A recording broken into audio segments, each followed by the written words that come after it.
ചന്തിയാണെങ്കിലും കുറെ കാലം ഉപയോഗിച്ചാൽ തേഞ്ഞു പോകത്തില്ലേ മക്കളെ? 101 വർഷം തൂറിയ ചന്തിയല്ലേ മക്കളെ? പിടിച്ച കിട്ടത്തില്ലേ? ഘട്ടം കഴിഞ്ഞാ പിന്നെ ഇതൊന്നും നമ്മുടെ നിയന്ത്രണത്തിലല്ല മക്കളെ. എന്തോ ചെയ്യാൻ, ഒന്ന് ചത്ത് കിട്ടണ്ടായോ? മിഷറാന്നോ തടിയെ കടിച്ച് ചാവാൻ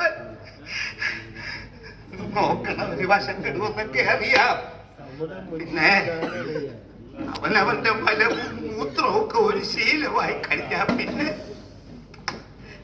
ഞങ്ങൾക്ക് നാറത്തില്ല മക്കളെ. മൂത്രമാണേലും സ്വന്തമല്ലോ. മുടിയാനെ കൊണ്ട് മേലോട്ടൊന്നും വിളിക്കണ്ടായോ?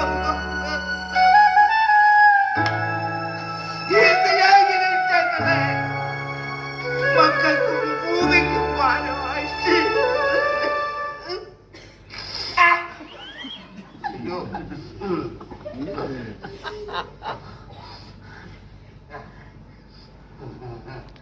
എന്റെ മക്കളെല്ലാവരും ഉണ്ടല്ല. അച്ഛനൊരു കാര്യം പറയട്ടോ. ആ പത്തനാപുരത്തെ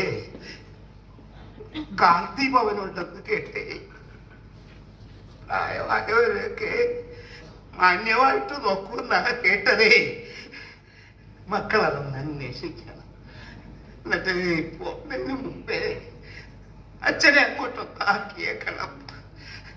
ചത്ത് കഴിയുമ്പോ കുട്ടനാട്ടി കൊണ്ടുവന്ന് കത്തിച്ചു കളയാ പറയണം. വേണ്ടപ്പെട്ടവരൊക്കെ എരിഞ്ഞടങ്ങിയ മണ്ണാണ്. നിങ്ങളുടെ അമ്മയും നിന്റെ മാതാപിതാക്കളും ഒക്കെ എരിഞ്ഞടങ്ങിയ മണ്ണ്. നിന്റെ മക്കൾക്ക് വേണ്ടി അച്ഛൻ ഇപ്പൊ എന്താണ് പ്രാർത്ഥിക്കണമെന്നറിയാവ? എന്റെ മക്കൾക്കും എന്റെ ഈ ആയുസ് കൊടുക്ക